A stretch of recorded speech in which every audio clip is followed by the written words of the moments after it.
कि भंवरे कहते हैं चमन बदला है, तारे कहते हैं गगन बदला है, परंतु शमशान की खामोशी ये कहती है कि लाश वही है, केवल कफन बदला है। हिमाचल प्रदेश के बजट पर नेता विपक्ष ने क्या कहा ये तो आपने सुना, लेकिन स्वास्थ्य क्षेत्र पर जिस तरह से प्रदेश के मुख्यमंत्री भी कह रहे थे कि हमने खासा फोकस किया है, लेकिन अब इसमें कमियां कहाँ रह गई है, ये जानने के लिए आज हमारे साथ आईजीएमसी में पूर्व में रहे एमएस और जनक राज जी भी हैं। और सर, आपसे सबसे पहले तो मैं ये जानना चाहूँगी कि आप स्वास्थ्य संबंधी, क्योंकि आपसे मैं स्वास्थ्य के क्षेत्र से संबंधी ही पूछूंगी, स्वास्थ्य संबंधी इस बजट को आप किस तरह से देखते हैं? देखिए, केवल राजनीति की बात नहीं करेंगे हम, पॉइंट वाइज इसको डिस्कस करेंगे।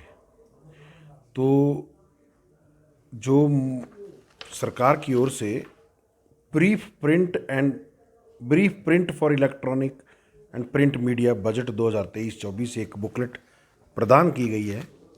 उस बुकलेट के पृष्ठ 4 पर भाग 3 में स्वास्थ्य सेवाओं का सुदृढ़ीकरण एवं विस्तार, जिसमें पहला पॉइंट है सभी मेडिकल कॉलेज में चरणबद्ध तरीके से रोबोटिक सर्जरी की सुविधा। नॉट एज ए विधायक बट एज ए डॉक्टर अगर मुझे इस पर कमेंट करना है तो मैं तो ये कहता हूँ कि सभी मेडिकल कॉलेजों में रोबोटिक सर्जरी की सुविधा की बजाय अगर प्रदेश के एक मेडिकल कॉलेज में centre of excellence robotic surgery बनाया जाए और जिसकी हमें तुरंत ज़रूरत है, वो ज़रूरत है हमें बर्न यूनिट की। हमारे प्रदेश में एक भी स्थान किसी भी हॉस्पिटल के भीतर ऐसा नहीं है जहां जले हुए व्यक्तियों का इलाज हो सके, जिसके लिए डेडिकेटेड बर्न यूनिट की आवश्यकता पड़ती है। इसके स्थान पर अगर माननीय मुख्यमंत्री जी ने डेडिकेटेड बर्न यूनिट प्रत्येक मेडिकल कॉलेज में खोले जाएंगे, ये अगर बजट में कहा होता तो मैं व्यक्तिगत तौर पर उनका इस बजट का स्वागत करता। और डॉक्टर साहब, दूसरा, प्रदेश के मुख्यमंत्री ने बजट में ये भी जिक्र किया, उन्होंने कहा कि पेट स्कैन मशीन लाई जाएंगी जिससे मरीजों को सुविधाएं मिलेंगी। आप इस कदम को किस तरह से देखते हैं? देखिए, मैं सबसे पहले तो ये बताना चाहूँगा कि अधिकारियों ने माननीय मुख्यमंत्री जी को गुमराह किया है। हमारे प्रदेश में कैंसर मरीजों की संख्या आज की डेट में अगर गिनी जाए तो औसतन 30,000 प्रतिवर्ष हमारे प्रदेश में कैंसर के मरीजों की संख्या रहती है। प्रतिवर्ष लगभग 5,000 नए मरीज जो हैं वो कैंसर से डायग्नोज होते हैं। ये तो एक आंकड़ा हो गया। दूसरी बात, कितने ऐसे कैंसर के मरीज हैं जिनको पेट स्कैन की ज़रूरत पड़ती है? बहुत सारे लोगों को इस बारे में जानकारी नहीं होगी कि पेट स्कैन है क्या और इससे काम क्या होता है। पेट स्कैन, जब व्यक्ति के शरीर में कैंसर फैल जाता है तो वो फैला है कि नहीं है, वो सारी चीज़ें देखने के लिए, डिजीज़ की स्टेजिंग के लिए और डिजीज़ की रीअकरेंस देखने के लिए, जो कैंसर के द्वारा इलाज कर दिए जाते हैं लोग, कैंसर के जिनको इलाज मिल चुका होता है तो दोबारा उनके शरीर में कैंसर तो नहीं बन गया है, उसको देखने के लिए पेट स्कैन की आवश्यकता है। डॉक्टर साहब, आपको यहाँ रोकना चाहूंगी, क्या 50 करोड़ का budget in PET scan machines के लिए काफ़ी है?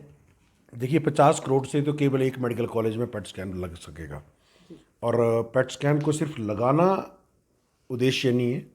पेट स्कैन को लगाने के बाद उसको चलाना, और चलाने के लिए उसकी जो ज़रूरत पड़ती है टेक्निकल एक्सपर्टीज़ की, साथ में एक केमिकल एफडीजी ग्लूकोज की जो ज़रूरत पड़ती है, उसकी प्रोक्योरमेंट, उसका ट्रांसपोर्टेशन, ये अपने आप में बहुत पेचीदा और बहुत मुश्किल भरा कार्य है।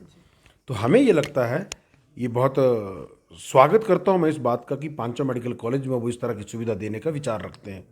परंतु माननीय मुख्यमंत्री जी से मैं ये आग्रह भी करना चाहूँगा कि इस पर पुनर्विचार करें, क्योंकि हमें पांचों मेडिकल कॉलेज में पेट स्कैन की बजाय केवल 2 मेडिकल कॉलेज में पेट स्कैन की सुविधा अगर दी जाए, क्योंकि इतने मरीज ही नहीं हैं भाई, इतने मरीज ही नहीं हैं जिनके लिए ये सुविधा दी जाए, तो फिर बेमतलब के इस पैसे को कहीं और आप इस्तेमाल कर सकते हैं। तो केवल 2 मेडिकल कॉलेज में पेट स्कैन की सुविधा की अगर घोषणा करते हैं और उसको बना के चलाते हैं तो वो अच्छी बात है, परंतु पांचों मेडिकल कॉलेज में फिर मशीनें पड़ी रहेंगी। जैसा आप प्रतिदिन आप देखते हैं कि करोड़ों की मशीनें धूल फांक रही हैं पर उनको चलाने वाला कोई नहीं है, तो वो हालात इन मशीनों के हो जाएंगे। और देखिए, देखिए, हिमाचल प्रदेश में एक मेडिकल सर्विस कॉरपोरेशन बनाने की भी बात हुई है।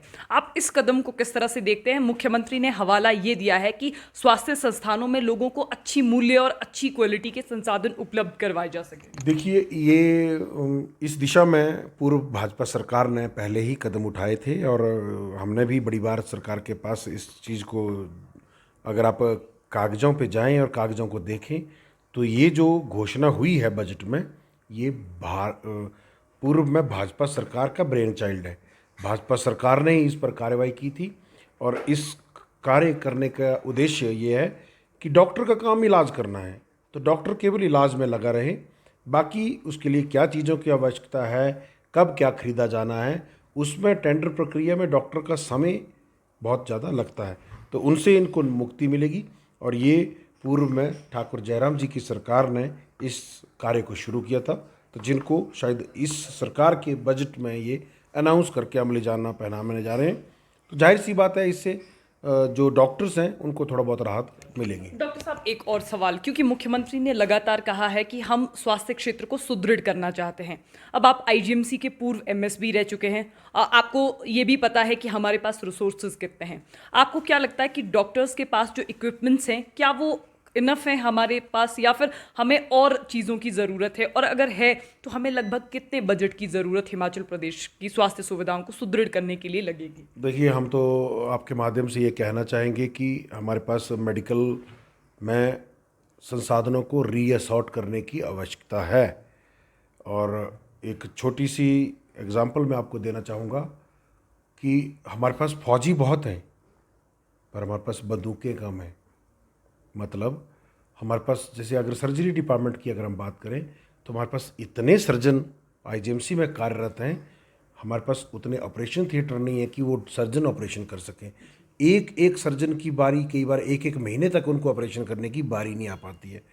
तो उस दिशा में सरकार अगर कदम बढ़ाए तो लोगों को ज़्यादा बेहतर राहत मिलेगी। जी, एक मुख्यमंत्री ने जिक्र किया है और जो सेंटर ऑफ एक्सीलेंस और दूसरा आदर्श स्वास्थ्य संस्थान हिमाचल प्रदेश में, इसकी कितनी संभावनाएं हैं? देखिए, स्वास्थ्य के क्षेत्र में ऑलरेडी हिमाचल काफ़ी ज़्यादा काम हिमाचल में हो चुका है, तो अब हमें सेंटर ऑफ एक्सीलेंस केवल एक न्यूक्लियर मेडिसिन की नहीं और चीज़ों में भी हमें सेंटर ऑफ एक्सीलेंस बनाए जाने चाहिए। चाहे वो, हमने तो पूर्व में भी इस बारे में माननीय मुख्यमंत्री जी से भी हमने कहा है कि स्वास्थ्य के क्षेत्र में हमारे अनुभवों का उपयोग अगर सरकार करना चाहती है तो हम बिना किसी राजनीतिक दृष्टिकोण के प्रदेश हित में उनके सहयोग करने के लिए तैयार हैं। आपसे एक आखिरी सवाल, प्रदेश के मुख्यमंत्री हमेशा से कह रहे हैं जब से सत्ता में आए हैं कि व्यवस्था परिवर्तन, हम हिमाचल प्रदेश में व्यवस्था परिवर्तन करना चाहते हैं। आप उनके इस व्यवस्था परिवर्तन को किस तरह से देखते हैं? देखिए, ऐसा है कि अधिकारी जो है वो मुख्यमंत्री जी को गुमराह कर रहे हैं। 2 दिन पहले भी मुख्यमंत्री जी ने सदन में एक वक्तव्य दिया था जिसमें कहा था कि आयुष्मान भारत और हिमकेयर का पेमेंट जारी कर दिया गया है। अभी तक इसका पेमेंट जारी नहीं किया गया है। आप वस्तुस्थिति अभी आप जाकर आईजीएमसी में जान लें। दूसरा, ये वही स्कीम्स हैं, आप देखिए, new scheme announced in budget speech, ये वही स्कीम है जिनके, ये जो Rajiv Gandhi government model day school, ये अटल विद्यालय योजना थी। तो एक ये योजना है कि सुरक्षित बचपन राष्ट्रीय अभियान, ये राष्ट्रीय बाल स्वास्थ्य कार्यक्रम ऑलरेडी चला है। तो उन्हीं योजनाओं को नए नाम देकर लोगों के सामने परोसा गया है। हमें तो एक शायर के द्वारा लिखी गई कुछ लाइनें इस बारे में याद आती हैं कि भंवरे कहते हैं चमन बदला है, तारे कहते हैं गगन बदला है, परंतु शमशान की खामोशी ये कहती है कि लाश वही है, केवल कफन बदला है। आज हमारे साथ स्वास्थ्य क्षेत्र में इस हिमाचल प्रदेश के बजट में लोगों को क्या मिला और इसमें कमियां कहां रह गई, इस पर चर्चा करने के लिए डॉक्टर जनकराज थे। आपको बता दें कि भरमौर विधानसभा क्षेत्र से विधायक हैं। तो बहरहाल संवाद भारत में अभी के लिए बस इतना ही। नमस्कार।